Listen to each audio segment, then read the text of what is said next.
The IMF, the European Commission and the ECB, to name a few, have complained of too little public and private investment in Germany, but the country ranks 111th in the world for ease of starting a business. So is it now red tape that's holding the country back? With me now is Holger Schmieding, Chief Economist of Berenberg Bank. Holger, is Germany's weakening economy down to domestic politics? No, this is not caused by domestic politics. The current weakness is caused by geopolitical concerns. But it is definitely correct. Germany has too much red tape. All Germans could be richer. The economy could be even more dynamic than it is if it would be easier to start a new business in Germany. Germany could do, like many other countries, with a dose of reforms, but those reforms do little to the short-term business cycle. Well, Germany is not responding to its slowdown. Why? It doesn't feel that bad, the slowdown in Germany. Employment continues to rise. There is no unemployment to speak of. Public finances are extremely healthy. The Germans are basically happy. If there is a little interruption in the upswing, they think they can take it without having to waste money on accelerated spending.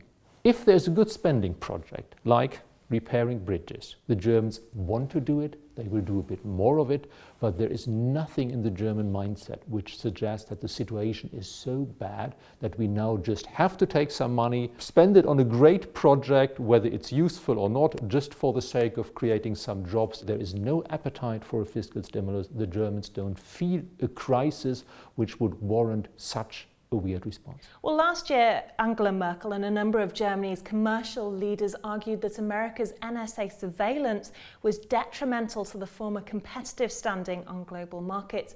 Would you suggest we're now seeing this play out? No. Industrial espionage is probably an issue that has been around for decades, if not for much, much longer. Unfortunately, it may still be around in a while. These are things which can make marginal differences for the longer term.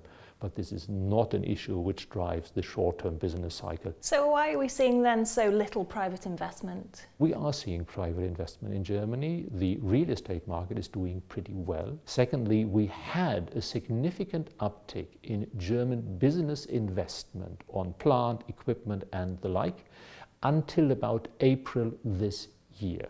And then came geopolitical concerns, Putin's war against Ukraine, which made German businesses more cautious. And as a result of this caution, they are now delaying some investment decisions. We have to wait for these exaggerated concerns to fade away, and they probably have started to fade away. And with a lag of 1 to 2 quarters thereafter, we will likely see a rebound in German private investment. Well, we've heard a lot about Germany's minimum wage and other socialist policies such as lowering the retirement age. What impact has these had? These new sort of socialist policies are probably a small reason for less happy businesses. The real concern in the labor market for most German companies remains that they would love to have more qualified people whom they could hire, rather than that wages are too high.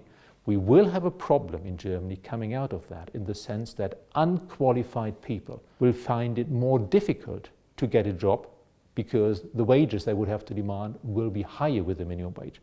But that is a fringe problem for parts of the labor market.